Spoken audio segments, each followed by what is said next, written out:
সকাল সকাল বেরিয়ে পড়লাম বাগেরহাটের উদ্দেশ্যে। বাগেরহাট যাওয়ার পথে ষাট গম্বুজ দেখে আমি পুরাই মুগ্ধ। কি আছে এই ঐতিহ্যবাহী ষাট গম্বুজে, দূর দূরান্ত থেকে মানুষ দেখতে আসে। এই ভেবে আমরাও চলে গেলাম ষাট গম্বুজ দেখতে। কি দেখলাম, সারাদিন কোথায় কোথায় গেলাম এবং কিভাবে কাটালাম জানার জন্য পুরো ভিডিওটি দেখতে থাকুন। আসসালামু আলাইকুম বন্ধুরা, সকলে কেমন আছেন? আপনাদের দোয়া আলহামদুলিল্লাহ আমিও ভালো আছি।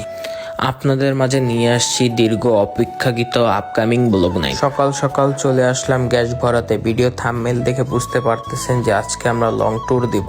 আমাদের ট্যুরটা ছিল খুলনা টু বাগেরহাট। আপনারা সবাই জানেন তো বাগেরহাটের পরিচিতি ষাট গম্বুজের মাধ্যমে। বাগেরহাট জেলার ভিতরে ষাট গম্বুজ অবস্থিত, তাই কিছু না ভেবে ষাট গম্বুজ দেখতে চলে গেলাম। সত্যি বলতে এতবার বাগেরহাট যাওয়া হয়, কখনো ভিতরে যায়নি। সকালবেলা হালকা হালকা ঠান্ডা ছিল, ওয়েদারটা খুব সুন্দর, রাস্তায় গাড়ি চালিয়ে ভালো লাগছিল। খুলনা শহর থেকে চলে গেলাম রূপসা ব্রিজ।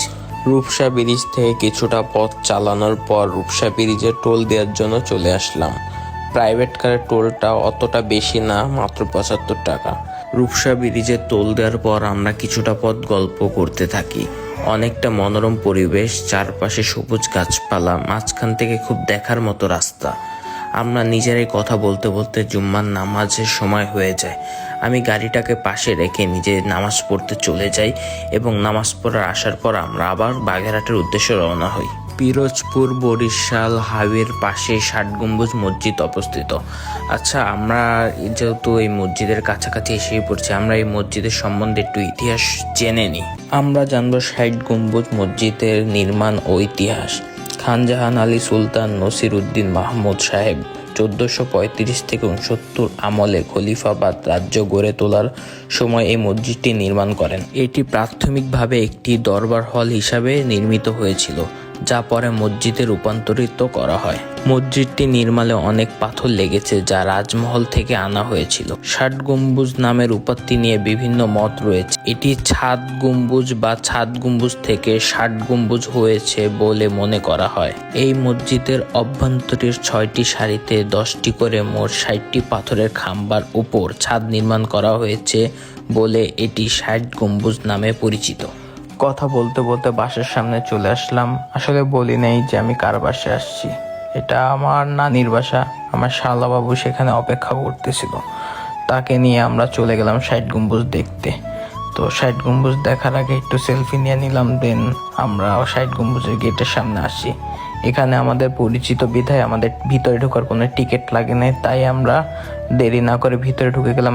আমরা আসছিলাম হলো মাগরিবের প্রায় 10 থেকে 15 মিনিট বাকি থাকতে, বাট দেখি যে এখনো খোলা আছে, তাই আমরা ভিতরে চলে গেলাম। ওই সামনে সাদা পাঞ্জাবি পরে দেখতেছেন, এটা আমার শালাবাবু আর এটা আমার ওয়াইফ। তো আমরা এইভাবে ভিতরে ঢুকে গিয়ে অনেকটা আনন্দ করলাম। মসজিদের বাইরের থেকে অনেকটা সুন্দর, মানে 600 বছর আগে যে অবস্থা ছিল এখনো তেমনই আছে, কোনো চেঞ্জ নেই। এর থেকে আরো সুন্দর হয়েছে। বাহিরের পরিবেশটা অনেক সুন্দর ছিল, চারপাশে গাছগাছালি, অনেক বড় বড় গাছ ছিল। মসজিদের ভিতরেরটা একদম পুরনো আমলে যেমনটা থাকা দরকার তেমনটাই ছিল। তো এই যে আমার শালাবাবুর সাথে আমি একটা সেলফি তুলে নিলাম। দেন আমরা এই মসজিদের পাথর পিলারটা দেখে মনেই হচ্ছে যে এটা অনেক পুরনো। আসলে এইখানে কোনো করা হয় না, যেমনটা আগে ছিল তেমনটাই। তো আমরা মসজিদের বাইরে কিছু সময় ছবি তুলি। সামনে একটি কবরস্থান দেখতেছেন, এই কবরস্থান হলো খানজাহান আলী রহমাতুল্লাহ আলাইহির যারা অনুসারী ছিলেন এবং ভক্তবিন্দুদের কবরস্থান। তো বাইরে থেকে ষাট গম্বুজের ভিউটা অনেক সুন্দর ছিল মাগরিবের সময়। তারপর আমরা দেখা শেষ করে আমরা বাসার উদ্দেশ্যে রওনা হই।